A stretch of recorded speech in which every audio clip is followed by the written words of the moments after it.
오늘 마켓 비하인드는 김한진 박사님 모시고 평소에는 주로 우리 지표 얘기를 많이 했는데 오늘은 미국 얘기를 조금 더 해야 될 것 같습니다. 지금 미국 시장에서 했던 이 거시경제, 거시 지표들이 좀 더 갑자기 좀 관심들을 많이 받고 있는 상황이기 때문에 오늘 그 말씀을 좀 들어보면서 이제 어제 한국은행 금리나 관련된 말씀을 좀 들어보도록 하겠습니다. 박사님 어서 오십시오. 네, 안녕하세요. 예, 오늘 미국 시장이 지금 이번 주 들어서 계속 혼조 마감이긴 한데 나스닥은 유난히 좀 계속 1% 이상 떨어지고 있어서 일단 최근에 뉴욕 시장은 좀 총평을 해주시면 어떻게 보고 계세요? 네, 트럼프의 지금 관세 폭주가 그렇죠. 지금 계속되고 있기 때문에 연일 뉴스가 나오면서 투자 심리가 위축되는 것 같습니다. 경기에 대한 우려도 조금 커지고 있고요. 경기에 대한 우려는 지난주부터 이렇게 솔솔 조금 높아졌습니다. 예. 특히 S&P 글로벌의 이제 그 서비스 PMI가 조금 급냉했었죠. 네. 나쁘게 나올 것으로는 예상했지만 너무 안 좋게 나와서 예. 이게 뭐지? 이렇게 이제 사람들이 갸우뚱하던 차에 미시간대 소비자 신뢰 지수가 맞습니다. 또 급냉했고요. 그래서 지난주 금요일이었죠. 경기 침체 우려가 조금 최고조에 달했는데 올해 이번 주에 들어서도 이제 연일 조금 경기 침체에 대한 우려가 좀 더 불거지고 있고요. 네.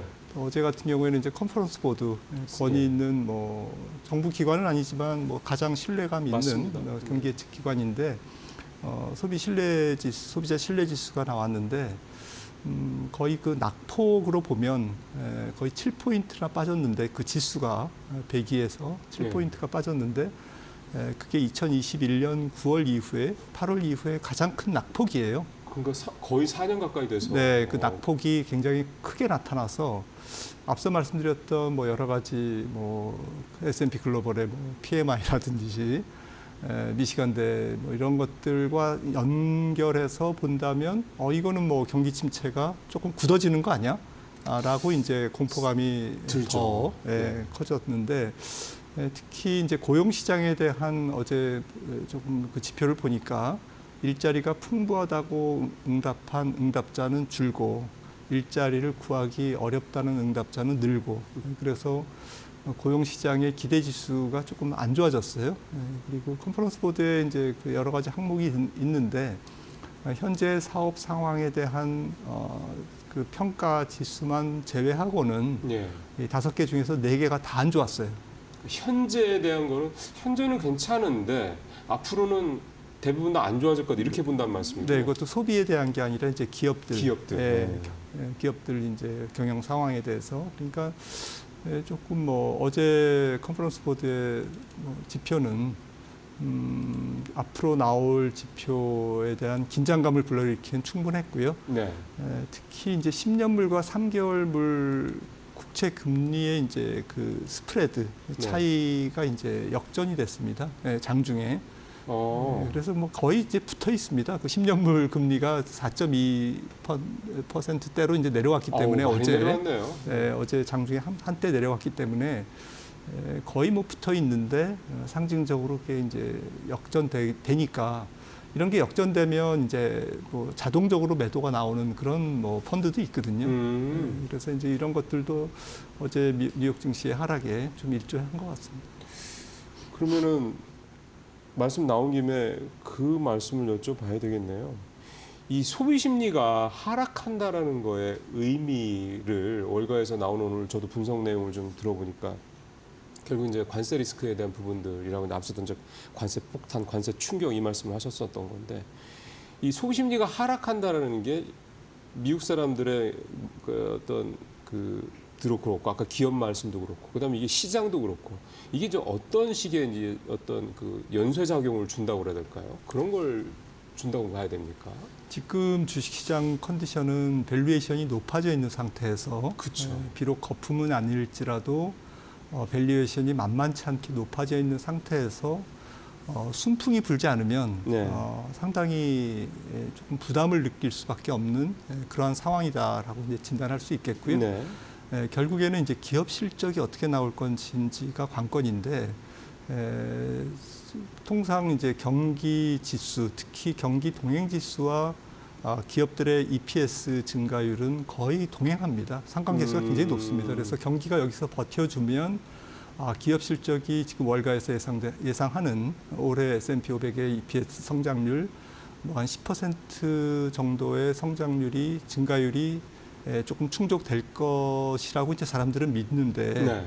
만약에 이제 경기 지표가 이제 계속 꺾여 내려가거나 이제 경기 지표라는 게 이제 한두 가지가 아니지 않습니까? 예, 그래서 뭐 수십 가지의 경제 지표가 네. 지금 좋게도 나오고 나쁘게도 나오고 그렇죠. 뭐 이렇게 되는데 이게 천군백군 뭐 줄다리기 하듯이 이렇게 왔다리 갔다 하다가 이제 어느 쪽으로 이제 쏠릴 거란 말이죠. 그렇죠. 네, 그런데 이제 기대 지수 이런 것들이 나빠지면 이게 일종의 선행 지수잖아요. 그러니까 그렇죠. 앞으로 이제 GDP 같은 거는 이제 우리가 한참 시간이 지나서 볼 수 있는 그런 지표고, 그러니까 이러한 그 약간의 이제 경기 선행 지수와 역할을 하는 그러한 이제 소비자 신뢰 지수라든지 이런 지표가 안 좋아지면 이제 연결성이 이제 경기가 이제 조금 꺾일 것 같고 지금은 좋지만 앞으로 꺾이면 EPS가 우리가 생각하는 것보다 훨씬 더 적게 나오는 것이 아니야? 뭐 기업들이 뭐 월마트도 그리고 뭐 세계 경기가 안 좋으면 뭐 미국에서 뭐 중국에 혹은 이머징에 수출하는 기업들도 많지 않습니까? 나스닥의 한 50%가 영업이익이 이제 해외에 의존하니까 그렇죠. 이런 부분들이 이제 다 엉키는 거죠. 그런데 지금 트럼프의 관세 정책이 결국에는 이제 뭐 미국의 국익에는 궁극적으로 도움이 될지는 모르지만 결국에는 지금의 경기, 올해 경기, 세계 경기, 특히 미국의 소비 상황, 또 물가 상황 이런 것들에 부담을 줄 수가 있다라는 이제 예상, 고로 지금 우리가 월가에서 보는 뭐 S&P 500의 EPS 뭐 증가율 전년 대비 11% 증가 이런 것들이 허수일 수도 있다라는 불안감이 있는 거죠. 그러면 22배의 S&P 500 PR이 정당화될 수 없다라는 없죠. 지금은 12개월 EPS를 대입했을 때 그렇죠. 22배거든요. 단가 미래이익이니까. 네, 그러니까 시장은 뭐 그런 경기 지표의 선행 지표의 역할을 하는 지표에 더 민감할 수밖에 없는 그런 상황인데 이 지금 지표 심리 지표의 악화에 기여하는 가장 큰 뭐 한 70%는 저는 트럼프 관세인 것 같습니다. 그러니까 월가에서도 결국 이런 모든 어떤 일부 특히 심리 관련된 선행 지표격인 이런 심리 관련된 지표들 신뢰 지수든 심리 지수든 이거에 이렇게 갑작스럽게 급락하는 이유는 그렇게 지금 트럼프 관세 때문이라고 보신다라는 거고 이렇게 되다 보니까 인플레랑 견주어서 자꾸 비교를 안 해볼 수가 없게 되네요. 사실은 관세 때문에 인플레가 더 올라가서 결국 물가가 더 예를 들어 국채금리도 뭐 이제 뭐 근 5% 근처까지 간다는 또 10년물이 뭐 등등 이런 쪽의 얘기들이 사실은 지난달까지만 해도 조금 비등하다가 지금 분위기는 말씀하신 대로 관세가 오히려 미국의 경기를 둔화시킬 것이다. 그럼 예전에도 이제 박사님 말씀하셨던 게 미국의 시장이 지금 굉장히 좋은데 만약에 그 성장률이 떨어진다든가 또는 주가가 시장 자체가 떨어지면 오히려 금리를 더 내릴 가능성이 있다라는 그런 전망을 한번 하신 적이 있었거든요. 그럼 이렇게 되면은 모양새가 좀 그렇게 그러니까 이를테면서 주가가 떨어지고 그래 되면은 원래 금리를 박사님 전망은 한 번 또는 두 번 말씀하셨는데 이게 한 번이 두 번이나 세 번으로 늘어날 수도 있다. 이렇게 또 혹시 전망이 좀 바뀔 수도 있을까요? 인플레 관련돼서? 네, 결국에는 이제 경기가 어떻게 전개가 될 것인가에 따라서 그렇죠. 당연히 뭐 그렇죠. 상황이 달라질 건데요. 그런데 지금 뭐 경기를 지금 우려해야 되는 상황인가라는 부분에 대해서는 그렇게 간단하지는 않은 것 같습니다. 그러니까 연준이 결국에는 이제 경기가 안 좋아지면 통화 정책을 써서 금리를 더 많이 내려서 경기를 부양하려고 당연히 하겠죠. 내릴 수 있는 이제 쿠션이 있으니까요, 폭이. 하지만 지금 뭐 얼마 전에 나온 개인 소비 지출이라든지 뭐 이런 것도 전월비 0.7% 이렇게 증가해서 굉장히 서프라이즈가 나왔고 개인 소비 지출 이번 주 말 금요일 날 이제 또 나오죠. 1월 PCE 지표가 물가 지표도 나오지만 개인 소비 지출 데이터가 나오거든요. 그렇죠, 네, 그렇죠. 그래서 여기서 다시 한번 확인할 수 있겠지만 개인 소득이나 개인 소비 지출이나 이런 게 굉장히 지금 평균 위에서 놀고 있습니다. 그러니까 지금 최근에 한 3, 4일간 지금 우리가 보는 미국 경제 지표의 악화 시그널을 반드시 이거를 이제 미국 경기가 정말 이제 안 좋아지느냐라고 단정할 수는 없다라는 의견이고요. 그러네요. 안 좋은 지표 중에 하나다. 근데 시장은 좀 울고 싶은데 뺨 맞은 격으로 조금 조정을 보일 수밖에 없는 이런 없는 불확실한 상황, 네. 또 트럼프의 관세 폭주가 계속되니까 네. 이 불안감이 이제 그런 경제 지표에 빗대서 표출됐다 이렇게 저는 보고 있고요. 네, 네. 사실 애틀란타 연은도 지금 1분기 GDP를 뭐 내려왔습니다만 2.3%를 지금 예측하고 있습니다. 참 부러운 수치죠. 네, 그래서 지금 작년 같은 경우도 미국 경제 성장률이 연율 2.7%입니다. 네. 잠재 성장률이 1.8%인 상황에서 올해 상반기도 미국 GDP가 만약에 2% 초중반을 유지한다면 그게 어떻게 경기 침체냐는 거죠. 그러면 예, 제가 볼 때는 주가가 높기 때문에 갔다가, 조정을 예. 보이고 싶어하는 그런 네. 속성이 있는 겁니다. 갖다 대는 겁니다. 네. 지금. 그러니까 결국은 말씀하신 대로 참 그 말씀이 딱 정답이네요. 수십 가지의 지표가 있는데 어떻게 보면 시장에서 지금 시장이 저평가돼 있으면은 좋은 지표들 갖다 붙여가지고 네. 해석을 해서 시장에 좀 풀어놓고 시장이 좀 고평가됐다는 느낌이 들어서 뭔가 좀 조정이 한번 필요할 것 같은데 갖다 붙일 게 마땅치 않을 때 지표 또 안 좋은 거 갖다 붙여서 이렇게 하는 거고.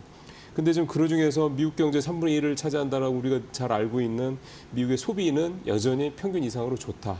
네. 그런 점을 감안하면 현재로서는 이 소비 심리 지표 몇 개 안 좋은 걸 가지고 미국 시장이 좀 미국 경제가 둔화된다. 일각에서는 뭐 스태그플레이션 얘기까지 나오는데 뭐 그런 식의 얘기들은 일종의 좀 빌미를 제공해주는 조정에 이런 정도로만 해석해야 되겠군요. 네, 실제로 물가가 높은 건 사실이고요. 어제 컨퍼런스 보드에서도 1년 기대 인플레이션이 5.2%에서 6%로 올라갔거든요. 1년짜리가. 네, 그러면 6%의 기대 인플레이션은 노동조합에서 적어도 6% 이상의 임금 상승을 요구할 그런 그럼요. 명분이 생기는 거고요. 그러면 그러면 물가가 좀 잘 안 꺾이는 거죠. 그렇죠. 그런데 이제 트럼프 행정부는 연준더러 지금 이제 여러 가지 경제 지표를 봐라. 금리 안 내리고 뭐 하냐. 이제 계속 압박을 하겠죠. 그러면 이 상황이 오히려 트럼프는 계속해서 금리를 내리게 할 것이다라고 하면서 지금 파월 연준 의장과 좀 약간 그 힘겨루기를 하고 있는 건데 현재 상황은 그러면 결국은 이제 트럼프 대통령한테는 좀 유리한 국면이라고 볼 수도 있는 거군요.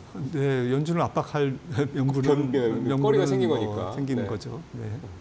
알겠습니다.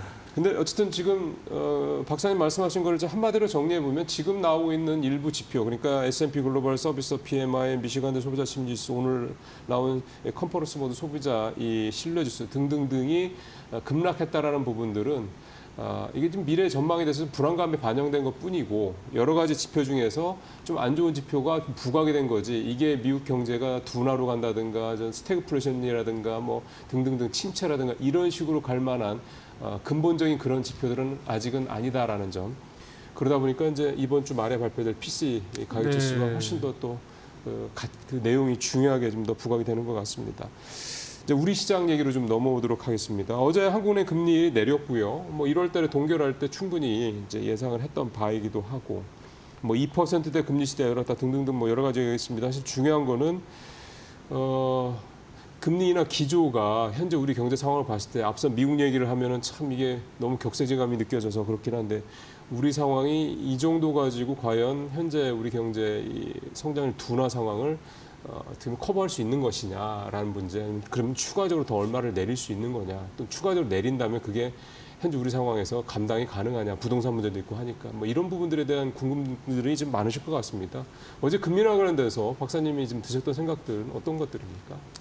네, 뭐 불가피한 조치다.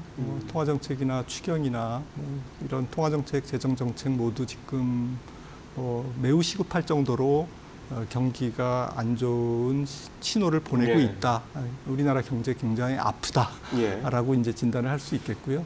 한은이 1.5% 성장을 전망하고 지금 나온 뭐 공식적인 성장 전망 중에서는 가장 낮죠. 그렇죠. 그리고 아울러서 내년도 성장 전망도 1.8%, 2%를 못 넘는 거죠. 그 의미는 올해 1.5%라는 것은 거의 제로 성장이라는 얘기입니다. 숨만 쉬는 경제라고 이제 해석을 해도 과언이 아니고요. 그러니까 마이너스 찍히지 않으면 다행이다 네, 정도로 1.8% 성장이라는 것도 거의 숨 쉬는 정도다. 한국은행의 시각은 그렇습니다. 예, 잠재 성장률이 2% 정도라고 우리가 좀 보고 있는데 예. 그러니까 어쨌든 그거보다 밑에니까 네.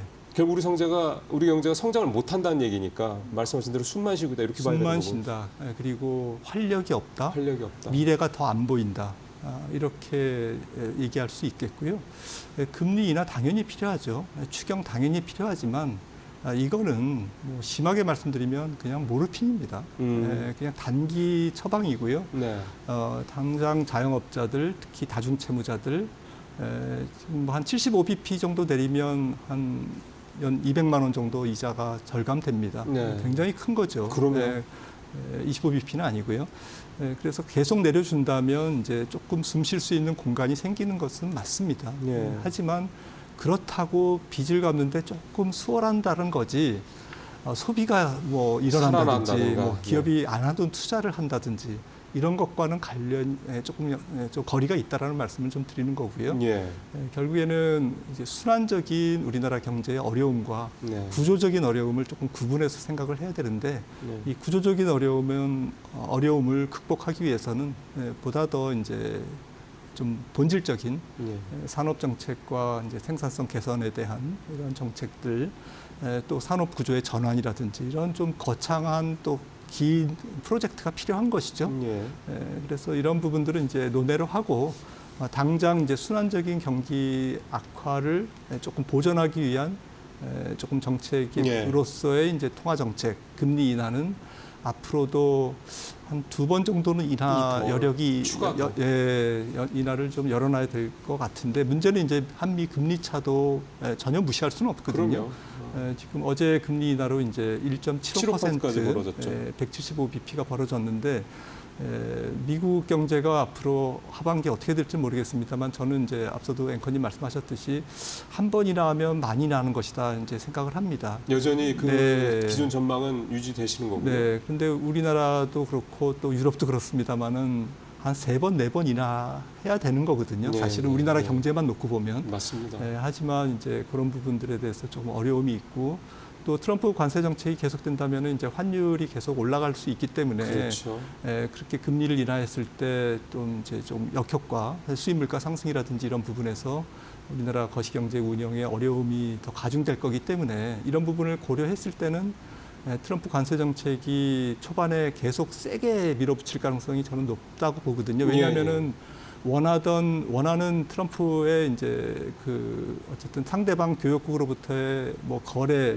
받아내려고 하는 것들이 있으니까. 여러 가지 조건들 이런 것들을 받아내려면 거래 기술에서 나오지 않습니까? 세게 밀어붙여라. 맞습니다. 그래서 아마 초반에는 아마 캐나다, 멕시코도 25% 내일 모레 관세 부과할 가능성이 있어요. 일단 결국은 부과했다가 나중에 다시 거둬들이고 한두 달 후에 여기서 트럼프 입장에서는 약한 모습을 보이면 될 것도 안 된다고 생각할 거예요. 그렇죠. 그래서 굉장히 세게 밀어붙일 가능성 그런 상황에서 뭐 궁극적으로 뭐 트럼프 관세 정책이 일단 뭐 이렇게 계속 한 방향으로 간다면 한국은행으로서도 금리를 인하하기가 굉장히 불편해지죠. 그래서 저는 한 번 내지 2번 정도 인하에 그칠 수밖에 없는 상황이지 않을까.